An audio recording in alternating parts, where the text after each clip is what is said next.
Aspoň se snažím. Bláznivý nápad. Byl by to zázrak, kdyby mě vzali do armády. Když šeptáš, zázrak tě neuslyší. To musíš řvát! Aspoň tak. Duch! Připrav se, Mulan!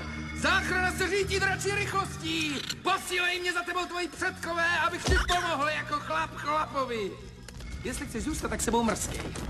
Slyš má slovo! Jestli vojáci zjistí, že jsi dívka, trestem za to je smrt! Kdo vlastně jsi? Kdo jsem? Kdože jsem? Ochránce ztracených duší! Jsem strašlivě silný, magický a neporazitelný mužu. Tam byl ale nic.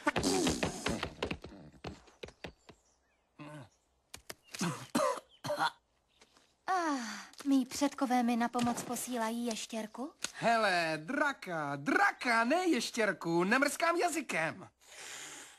Ty jsi... Zlověstnej? Strašlivý? malej. Ovšem, pravá cestovní velikost. Kdybych byl velký, tak ta tvoje kráva chcípne strachy. Klid, kobilo! Já mám totiž neuvěřitelné schopnosti. Třeba, když chci, prokouknu celičkej tvůj oděv. Au! Aby bylo jasno, máš průšvih, seš hamba celé rodiny. Zapisuj. Je to hamba tvoje, hamba tvý krávy, hamba tvoje... Dost! Tak promiň. Jsem nervózní. Nevím, jak to zvládnu. Musíš mi především věřit. A nebudeš mě mlátit. Rozuměla jsi? Dobře.